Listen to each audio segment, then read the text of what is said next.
Hey there guys, this is Françoise. Welcome back to my channel. I painted this beautiful summer watercolor palm tree recently with a fan brush and posted it to Instagram, and I had so much positive feedback and tutorial requests on this one that I decided to paint it again with a pink background this time, and here is the step-by-step video. I'm going to walk you through how I painted the sky and palm tree using a fan brush for the leaves. It's really easy. I think it took me around 15 minutes, and there's very little detail, no extra layers, so if you're a total beginner, that will be one you definitely want to try. I had this fan brush I hardly ever use, and I must say it was a lot of fun, but if you don't have one, don't worry. You can get this done with a fine tip precision brush like these here. Let's get into the step-by-step. As always, all the supplies I use are listed in the descriptions of my videos, but I'll go over what I'm using here real quick. You'll need a 5x7 piece of watercolor paper that you can cut out of a larger size. I strongly recommend a 100% cotton cold press paper. It does better with water, and watercolors look nicer in my opinion. I like to use masking tape to make sure my sheet does not keep moving around as I try to paint on it, plus to get those nice edges. I'm using my Art Philosophy Essence set today. I'll be using mostly pink, yellow, and brown, as well as a light green and a dark green. You can use any pink you have or blue or anything else for the sky. Colors like yellow ochre and burnt sienna for the trunk, and just two greens, a light one and a darker one for the leaves. Whatever you have that you think looks palm tree worthy. For paintbrushes, I like to use these natural hair fiber large paintbrushes to wet my paper and cover large areas, and these precise ones for painting and getting fine and clear lines. Anything you already have can do for this painting, although a fine tip brush will help with the leaves. I'm not sketching the tree. I will lift some paint off of the sky later to paint my trunk without pink watercolors showing underneath, since I'll lift it off. But if you don't feel comfortable with that, if you prefer a safer route, I suggest to draw the trunk now and mask it with some masking fluid, and just paint your sky over it. For the leaves, we just want to make sure they end up mostly on the part of the sky that's white. It will be easier for the colors of those leaves to show. Now what I'm going to do is paint the sky. There's going to be only one layer. I'm wetting the paper evenly. I go back and forth with my brush to make sure to get in all the nooks and crannies. The trick here is to wet the paper enough that the watercolors can flow and that the whole thing does not dry really fast, so you have time to work and add paint. You just have to be careful not to over-soak it. If there are no puddles on your paper, you're fine. I start applying the color. At first you want to add a lot of water to the paint to set some sort of base.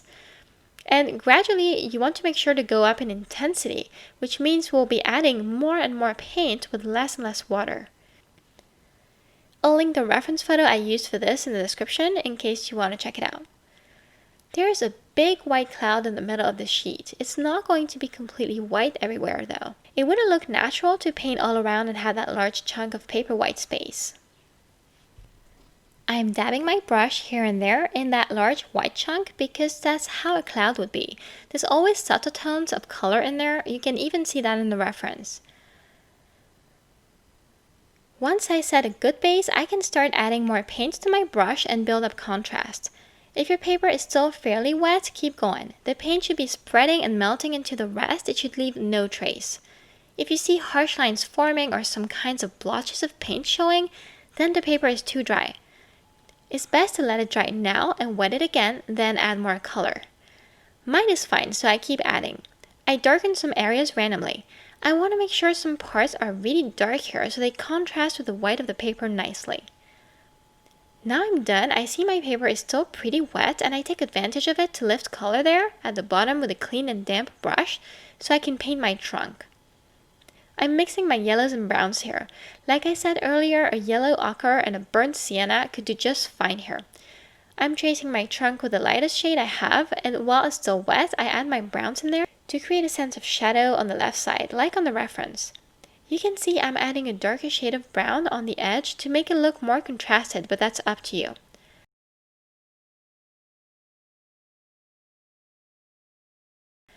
Now I'm going to use this fan brush. If you don't have one, no biggie, you can use a regular brush as long as there's a pointy end. It will help you make the leaves look really nice. I'm preparing a mix of light green and another dark green one, and I'm going to dip my brush in there, and on one side of the brush I'm adding a little bit of yellow to create a nice effect.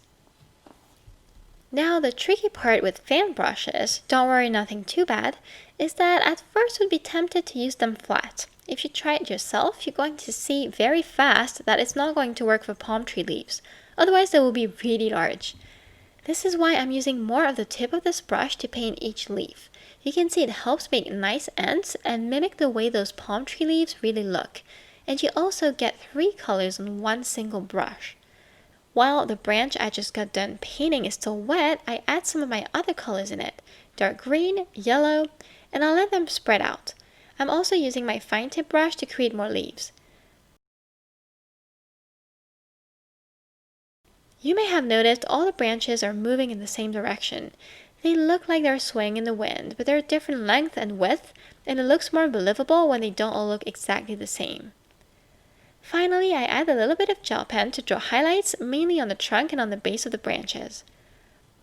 When I removed the tape, I had an issue with the paint spreading underneath it and staining the edges, and that doesn't happen very often, and it never happened to me to that extent, but it was not a big deal because what I did was to use almost pure gouache, white gouache, and paint over those edges, and it fixed it right away. I'm done with this watercolor beach tutorial for beginner. If you enjoyed it, please like, share, or comment to spread the word about it and help my channel out. And for more tutorials like this, don't forget to subscribe and turn on notifications. Thanks for watching and see you in the next video.